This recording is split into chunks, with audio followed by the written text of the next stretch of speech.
This is a comparison of the copper washer, 1/4 inch washer, compared to the stainless steel washer right here. And I don't know if I can get it low enough with this old camera to show you the depth of the thickness.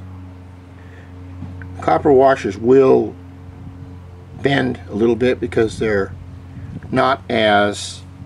softer, but what it allows the nut to get a little bit closer to the head, so I can stick the cap screw on right here.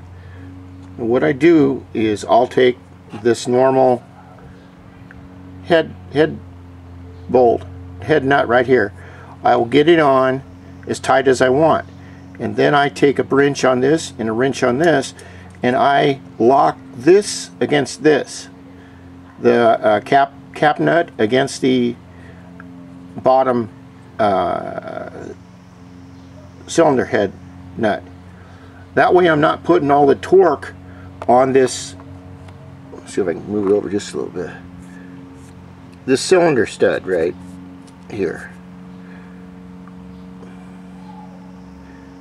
Because if you strip out one of these studs in this head, you're fucked. Okay, let's pull that out a little bit. Alright, I'm going to do that.